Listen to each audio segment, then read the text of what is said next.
Salam alaikum wa rahmatullahi ta'ala wa barakatuh.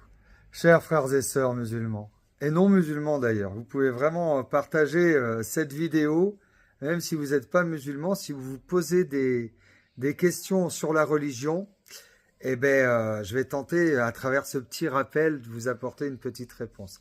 Mon fils de 11 ans me pose comme question dans la voiture hier, on était sur la route de Meknes, il me dit: Papa, il y a quand même beaucoup de religions. Est-ce que tu peux m'expliquer c'est quoi la différence, etc. Dans ma tête, il fallait que je réfléchisse et que je trouve une réponse rapide, simple, pour qu'un enfant de 11 ans puisse comprendre. Voilà ce que je lui ai dit.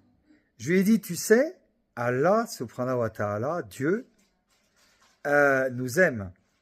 Et Dieu, comme il nous aime, comme il nous élève, comme c'est notre créateur, il a envoyé des messagers et il a envoyé des gens, donc des messagers, qu'on appelle des prophètes, avec des livres à différentes époques, puisque nous, humains doués d'intelligence, on peut lire, on peut comprendre les choses, pour qu'on puisse s'élever et pour qu'on puisse être des créatures accomplies et qui puissent être fiers de nous.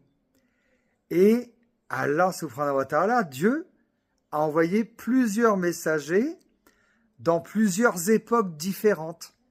Donc parmi les 3 plus grands livres, il y a la Torah, qui est le plus ancien, qui était réservé aux Juifs, qui a donné la religion des Juifs.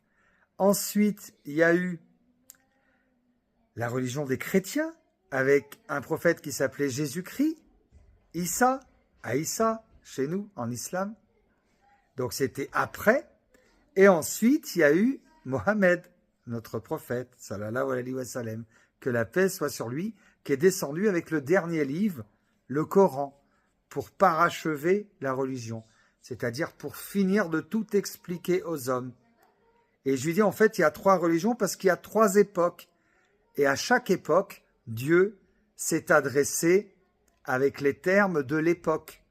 Est-ce que tu comprends mieux maintenant? Il m'a dit: oui, papa, je comprends. Il y a une chronologie. Waouh! Eh bien, l'islam, c'est ça. C'est la concrétisation de faire la paix en écoutant et en respectant la chronologie que Allah subhanahu wa ta'ala nous a donnée. Donc j'espère avoir répondu à certaines personnes qui se posent encore des questions. Et si vous êtes musulman comme moi, je vous souhaite vraiment